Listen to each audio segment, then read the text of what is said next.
ಕೊಪ್ಪಳ ಅಂತ ಅಂದಿದ ತಕ್ಷಣ ಅನೇಕ ವಿಚಾರಗಳು ನಮ್ಮ ಮುಂದೆ ಬರುತ್ತೆ. ಸದ್ಯಕ್ಕಂತೂ ಒಂದಷ್ಟು ಅಸಮಾಧಾನ ಅನ್ನೋದನ್ನ ಬಿಟ್ರೆ ನೋಡಿ, ಕೊಪ್ಪಳ ಲೋಕಸಭೆ ಸಂಸದರು ಕರಡಿ ಸಂಗಣ್ಣ ಬಿಜೆಪಿಯಿಂದ ಹಾಲಿ ಸಂಸದರಾಗಿದ್ದಾರೆ. ಇವರು ಪಡೆದಂತಹ ಮತಗಳನ್ನ ನೋಡೋದಾದ್ರೆ 5,84,997 ಅಂದ್ರೆ ಒಟ್ಟಾರೆ ಅಲ್ಲಿನ ಓಟಲ್ಲಿ 49.25% ಅಷ್ಟು ಓಟನ್ನ ತೆಗೆದುಕೊಂಡಿದ್ದಾರೆ. ಇವರಿಗೆ ಪ್ರತಿಸ್ಪರ್ಧಿಯಾಗಿದ್ದು ಕಾಂಗ್ರೆಸ್ ಕಡೆಯಿಂದ ಕೆ ರಾಜಶೇಖರ್ ಹಿಟ್ನಾಳ್ ಅವರು.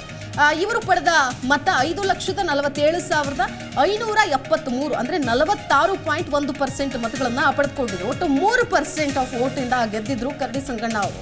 ಇನ್ನು ಇಲ್ಲಿನ ಜಾತಿ ನಿರ್ಣಾಯಕ ಅಂಶ ಮಾಡುತ್ತೆ ಅನ್ನೋದಾದ್ರೆ ಅದು ಲಿಂಗಾಯತ ಆಗಿರಬಹುದು, ದಲಿತ, ಮುಸ್ಲಿಂ, ಈ ಮೂರು ಸಮುದಾಯದ ಜಾತಿಗಳ ಮತಗಳು ಇಲ್ಲಿ ನಿರ್ಣಾಯಕ ಆಗುತ್ತೆ. ಇಲ್ಲಿನ ಒಟ್ಟು ಮತದಾರರ ಸಂಖ್ಯೆ ಇರೋದು 18,51,700 ಮತದಾರರಿದ್ದಾರೆ. ಕೊಪ್ಪಳ ಲೋಕಸಭಾ ಕ್ಷೇತ್ರ ಅಂದ್ರೆ ನೋಡಿ, ಸಿಎಂ ಸಿದ್ದರಾಮಯ್ಯ, ಶಿವರಾಮೇಗೌಡ, ಕರಡಿ ಸಂಗಣ್ಣ ಅಂತಹ ಘಟಾನುಘಟಿ ನಾಯಕರು ನಮಗೆ ಇಲ್ಲಿ ನೆನಪಾಗ್ತಾರೆ ಅಂತ ಹೇಳ್ಬೋದು. ಹಾಗಾದ್ರೆ ಕ್ಷೇತ್ರದಲ್ಲಿ ಅಲ್ಲಿ ಬಿಜೆಪಿಯವ್ರು ಏನು ಹೇಳ್ತಾರೆ, ಕಾಂಗ್ರೆಸ್ನವ್ರು ಏನು ಹೇಳ್ತಾರೆ, ಅಲ್ಲಿನ ಗ್ರೌಂಡ್ ರಿಪೋರ್ಟ್ ಬಗ್ಗೆ ಏನು ಹೇಳ್ತಾರೆ, ಅವ್ರಿಗೆ ಯಾವ ರೀತಿಯಾದಂತಹ ಒಲವಿದೆ ಅನ್ನೋದನ್ನ ಕ್ವಿಕ್ ಆಗಿ ನೋಡ್ಕೊಂಡು ಬರೋಣ. MP ಸೀಟಿಗೆ ಡಾಕ್ಟರ್ ಬಸವರಾಜ್ ಅವರಿಗೆ ಟಿಕೆಟ್ ಕೊಟ್ಟಿರ್ತದೆ ಕೇಂದ್ರ ಸರ್ಕಾರ. ಈ ಬಾರಿ ಕಳೆದ ಬಾರಿ ಹೇಗೆ ನಾವು ಕರಡಿ ಸಂಗಣ್ಣವರು 1 ಲಕ್ಷದಿಂದ ಅಂತರದಿಂದ ನಾವು ಗೆಲ್ಲಿಸಿಕೊಂಡು ಬಂದಿದ್ದೇವೆ, ಈ ಬಾರಿ ಕೂಡ ಡಾಕ್ಟರ್ ಬಸವರಾಜ್ ಅವ್ರನ್ನ ಗೆಲ್ಲಿಸ್ಕೊಂಡು ಬರ್ತಾಯಿದ್ದೀವಿ. ಆಮೇಲೆ ಈ ಕಾಂಗ್ರೆಸ್ನಲ್ಲಿ ಕುಟುಂಬದ ರಾಜಕಾರಣ ಇದೆ. ಈ ಉತ್ತರ ಕರ್ನಾಟಕದಲ್ಲಿ ಬೇಸಿಗೆ ಕಾಲದಲ್ಲಿ ಕುಡಿಯಲು ನೀರಿಲ್ಲದೆ ಹಾಗೆ ಆಗಿದೆ.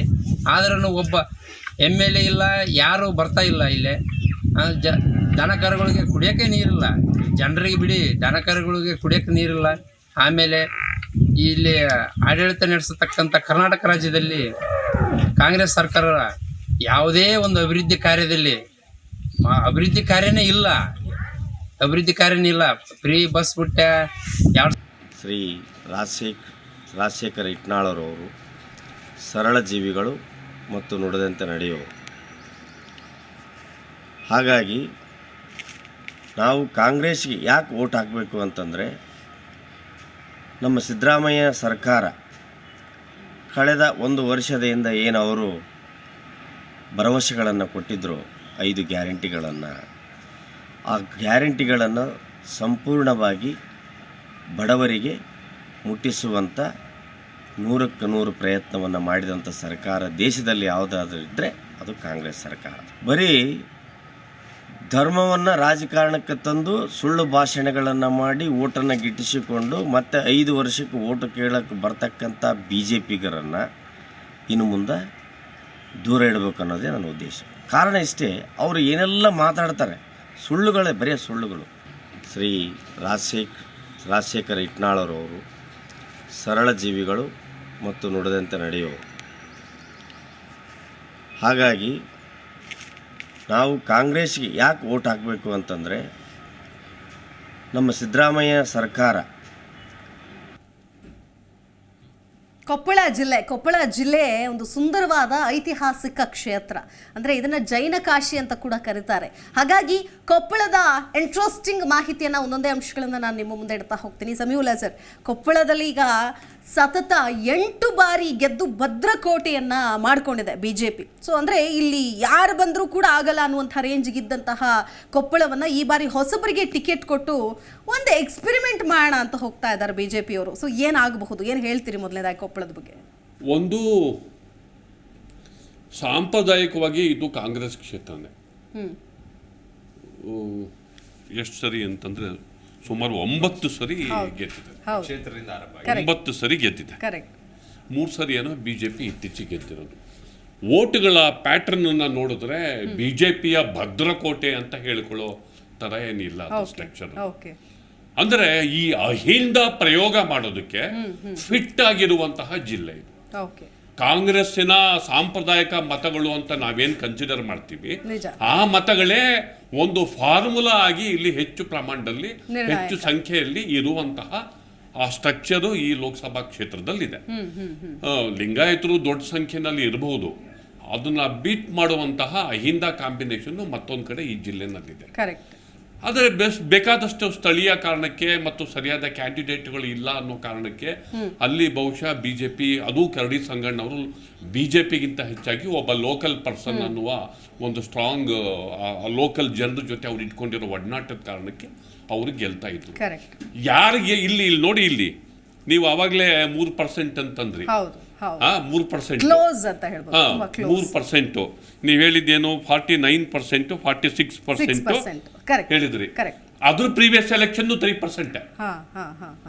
ಅದರ ಪ್ರೀವಿಯಸ್ ಎಲೆಕ್ಷನ್ 2014 ಎಲೆಕ್ಷನ್ ಇದೆಯಲ್ಲ, 48% ಕರಡಿ ಸಂಗಣ್ಣ, ಅದೇ ಇಟ್ನಾಳು ಅವ್ರಿಗೆ 45%, 48.3 to 45.103% ಡಿಫ್ರೆನ್ಸ್.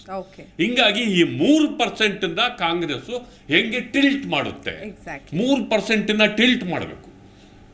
3% ಟಿಲ್ಟ್ ಈ ಲೋಕಸಭಾ ಎಲೆಕ್ಷನ್ ಅಲ್ಲಿ ಹೆಂಗ್ ಮಾಡ್ತಾರೆ. ಮತ್ತೆ ಈ ಸರಿ ಆ ಪಾಸಿಬಿಲಿಟಿ ಇದೆ.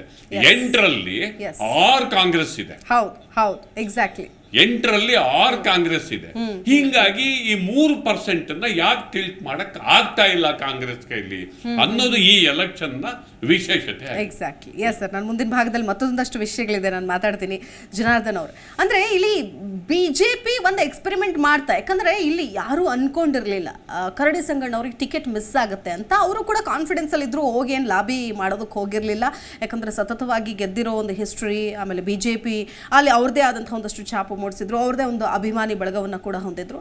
ಟಿಕೆಟ್ ಮಿಸ್ ಆದಾಗ ನಾವು ಒಂದು ಭಿನ್ನಾಭಿಪ್ರಾಯ, ಅಸಮಾಧಾನ ನೋಡಿದಾಗ ಎಲ್ಲಿ ಅಭ್ಯರ್ಥಿನೇ ಚೇಂಜ್ ಮಾಡಿಬಿಡ್ತಾರೋ ಅಥವಾ ಇನ್ನೇನಾದ್ರು ಪಕ್ಷಾಂತರಾಗಿ ನಿಂತು ಬಿಡ್ತಾರೋ, ಅವ್ರು ಕಣ್ಣೀರು ಹಾಕಿದ್ದು, ಬೇಸರ ವ್ಯಕ್ತಪಡಿಸಿದ್ದು, ಸಭೆ ಸಮಾರಂಭಗಳಲ್ಲಿ ಹೋದಾಗ ಅವರ ಅಭಿಮಾನಿಗಳು ಬೇಸರ ವ್ಯಕ್ತಪಡಿಸಿದ್ದು, ಇದೆಲ್ಲವೂ ಕೂಡ ಒಂದು ಕಡೆ ಬಿಜೆಪಿಗೆ ಅಯ್ಯೋ ಹಿಂಗೆ ಮಾಡಬಾರ್ದಾಗಿತ್ತು ಅಂತ ಸಾಮಾನ್ಯ ಜನರು ಕೂಡ ಮಾತನಾಡುವಂಥ ಪರಿಸ್ಥಿತಿಗೆ ಹೋಯಿತು. ಈ ಎಕ್ಸ್ಪೆರಿಮೆಂಟ್ ಯಾವ ನಿಟ್ಟಿನಲ್ಲಿ ಸಾಗಬಹುದು, ಏನು ಹೇಳ್ತೀರಿ ಅದರ ಬಗ್ಗೆ? ಅಂದರೆ ಬಿಜೆಪಿ ಈ ಸರಿಗೆ ಅವರವರ ಭದ್ರಕೋಟೆ ಇರುವಂಥ ಕಡೆಯಲ್ಲಿ ಎಕ್ಸ್ಪೆರಿಮೆಂಟ್ ಮಾಡ್ಲಿಕ್ಕೆ ಹೊರಟಿದೆ. ಕರೆಕ್ಟ್. ಬೇರೆ ಸ್ವಲ್ಪ 50-50 ಇದೆ ಅನ್ನೋ ಕಡೆಯಲ್ಲೂ ಅಷ್ಟು ನೋಡಿಲ್ಲ. ಭದ್ರಕೋಟೆ ಸ್ವಲ್ಪ ನಾವು ಏನಾದ್ರು ಎಳೆದಾಡಿದ್ರೆ ಗೆಲ್ತೀವಿ ಅನ್ನೋಂಥ ಒಂದು ಪರಿಸ್ಥಿತಿ ಇರೋ ಕಡೆಯಲ್ಲಿ ಮಾಡಿದ್ದಾರೆ. ಇಲ್ಲಿ 2 ವಿಚಾರ. ಒಂದು ಅಂಶ, ಸಮೀವುಲ್ಲಾ ಸರ್ ಹೇಳ್ದಂಗೆ ಪೂರ್ತಿ ಭದ್ರವಾಗಿ ತುಂಬಾ ಏನೋ ಮೇಜರ್ ಡಿಸ್ಟೆನ್ಸ್ ಇಂದ ಗೆದ್ದಿದ್ದಾರೆ ಅನ್ನೋಂಗೂ ಇಲ್ಲ. 3% ಓಟಲ್ಲಿ ಎಕ್ಸ್ಪೆರಿಮೆಂಟ್ ಹೆಂಗೆ ಅಂತ ಅಂದ್ರೆ ಅಲ್ಲ, ಇಲ್ಲಿ ಪರ್ಸೆಂಟೇಜ್ ಎಷ್ಟು ಅನ್ನೋದಕ್ಕಿಂತ ಒಂದಷ್ಟು ಒಲವು ಇರುತ್ತೆ. ಅಲ್ಲಿ ಅಭ್ಯರ್ಥಿ ಯಾರು ಅನ್ನೋದಕ್ಕಿಂತ ಹೆಚ್ಚಾಗಿ ಒಂದಷ್ಟು ಮತಗಳು ಆಯಾ ಪಕ್ಷಕ್ಕೆ ಅಂತ ಫಿಕ್ಸ್ ಇರುತ್ತೆ. ಅದರ ಮೇಲೆ ನಾವು ಎಷ್ಟು ಮಾಡ್ಕೋಬೇಕು ಅಂತೇಳಿ. ಇನ್ನೊಂದು, ಹಾಲಿ ಸಂಸದರಾಗಿದ್ದ ಕರಡಿ ಸಂಗಣ್ಣ ಅವರಿಗೆ ಈಗ ಅನುಕಂಪ ಒಂದಷ್ಟು ಜನ ಬರ್ತಾ ಇರ್ಬೋದು. ಅವರಿಗೆ ಟಿಕೆಟ್ ಕೊಟ್ಟಿದ್ರೆ ಯಾಕೆ ಕೊಟ್ರಿ ಇವರಿಗೆ ಅಂತ ಕೇಳೋರು ಇರ್ತಿದ್ರು. ಅದು ಕಾಮನ್ ಆಗಿ ಸಹಜ. ಬಟ್ ಅಲ್ಲಿ ಕರಡಿ ಸಂಗಣ್ಣ ಅವ್ರ ಬಗ್ಗೆ ಸ್ವಲ್ಪ ಒಂದಷ್ಟು ವಿರೋಧ ಇತ್ತು, ಸ್ಥಳೀಯವಾಗಿ ವಿರೋಧ ಇತ್ತು. ಅದೇ ರೀತಿ ಕಾಂಗ್ರೆಸ್ನಲ್ಲೂ ಇದೆ, ಈಗಲೂ ಇದೆ. ಇನ್ನು ಒಂದು ಬೇಜಾರು ಏನಂತಂದ್ರೆ, ಹೊಸ ಮುಖ ಕೊಟ್ರು ಯಾವುದೋ ಹೊಸ ಮುಖ ಅಲ್ಲ, ಹಳೆ ಮುಖದ ಹೊಸ ಮುಖ ಇದಷ್ಟೇ. ಅದೇ ರಾಜಕೀಯ ಕುಟುಂಬ, ಇನ್ನೊಂದು ಮಾಜಿ ಶಾಸಕರ ಮಗನೇ ಬರ್ತಾ ಇದ್ದಾರೆ. ಅದ್ರೇನು ಸ್ವಲ್ಪ ಇತಿಹಾಸ ಸೇಮ್ ಇಲ್ಲಿ ಬೆಂಗಳೂರು ಗ್ರಾಮಾಂತರದಲ್ಲಿ ಹೇಗೆ ಒಬ್ರು ಡಾಕ್ಟರ್ ಬಂದಿದ್ದಾರೋ ಅಲ್ಲೂ ಡಾಕ್ಟರ್ ಬಂದಿದ್ದಾರೆ. ಇವರು ವಿದೇಶದಲ್ಲೆಲ್ಲ ತುಂಬಾ ಚೆನ್ನಾಗಿ ಪ್ರಾಕ್ಟೀಸ್ ಮಾಡಿ ಬಂದಂಥವ್ರು. ಬಸವರಾಜ್ ಕ್ಯಾವತೂರ್ ಅವರು ಇಲ್ಲಿ ಅವ್ರಿಗೊಂದು ಜನರಿಗೊಂದು ನಿರೀಕ್ಷೆ ಇದೆ, ಡಾಕ್ಟರ್ ಬಂದಿದ್ದಾರೆ, ಏನೋ ಒಂದು ಎಜುಕೇಟೆಡ್ ಅನ್ನೋ ಅಂತ ಭಾವನೆ ಇದೆ. ಹಿಂದೆ ನಾವು ಸಮೀಲ ಸರಿ ನೆನಪಿರ್ಬೋದು, ಆಲ್ಮೋಸ್ಟ್ ಆಲ್ ಬರ್ತಿದ್ದೆಲ್ಲ ವಕೀಲರುಗಳು ಚುನಾವಣೆಗೆ ಎದುರಿಸ್ಲಿಕ್ಕೆ ಬರ್ತಿದ್ರು, ಲಾಯರ್ ಇದರಿಂದ ಹೆಚ್ಚು ಬರ್ತಿದ್ರು. ಇತ್ತೀಚಿನ ದಿನಗಳಲ್ಲಿ ಡಾಕ್ಟರ್ಸ್ ಬರ್ತಾ ಇದ್ದಾರೆ. ಅಲ್ಲ, ಅದೊಂದು ಮಾತಿತ್ತು, ವೈದ್ಯರಿಗೂ ರಾಜಕೀಯಕ್ಕೂ ಬಹಳ ದೂರ ಅಂತ. ಸೊ ಇದು ಎಲ್ಲೋ ಒಂದು ಕಡೆ ಆ ಒಂದು ಇದನ್ನ ಆ ಎರಾನ ಎಂಡ್ ಮಾಡೋದಕ್ಕೋಸ್ಕರ ಇದು ಇಟ್ಸ್ ಆಲ್ ಗುಡ್ ಮೂವ್ ಅಂತ ಹೇಳ್ಬೋದು, ಒಂದು ಒಳ್ಳೆ ಬೆಳವಣಿಗೆ ಅಂತ ಹೇಳ್ಬೋದು. ಒಂದು ಸುಶಿಕ್ಷಿತರು ರಾಜಕೀಯಕ್ಕೆ ಬರ್ತಾರೆ, ಅವ್ರಿಗೆ ಟಿಕೆಟ್ ಗಿಟ್ಟಿಸ್ಕೊಳ್ಳೋದ್ರಲ್ಲಿ ಯಶಸ್ವಿ ಆಗ್ತಾರೆ ಅಂತಂದಾಗ ಅದು ಒಂದು ರೀತಿಯಾಗಿ ನಾವು ಸ್ವಾಗತ ಕೂಡ ಮಾಡಬೇಕಾಗುತ್ತೆ. ಬಟ್ ಜನ ಹೆಂಗ್ ಸ್ವಾಗತ ಮಾಡ್ತಾರೆ ಅನ್ನೋದೇ ಇಂಪಾರ್ಟೆಂಟ್ ಆಗುತ್ತೆ. ಎಸ್, ಜಿ ಕನ್ನಡ ನ್ಯೂಸ್ ಈಗ ನಿಮ್ಮ ಮನೆಯಲ್ಲೇ ನೋಡಿ. ಎಲ್ಲ ಕೇಬಲ್ಗಳಲ್ಲಿ ಈಗ ಲಭ್ಯ. Sun Direct 292, Jio TV 1334, U digital 162, City Cable 51, GTPL 17, Abhishek cables 821, Rock Line telecommunication 51, Shri Basaveshwara number 60, Vinayaka digital number 53, in digital number 896ರಲ್ಲಿ. ನಿಮ್ಮಿಸ್ತದ ಜಿ ಕನ್ನಡ ನ್ಯೂಸ್ ನೋಡಿ ಆನಂದಿಸಿ.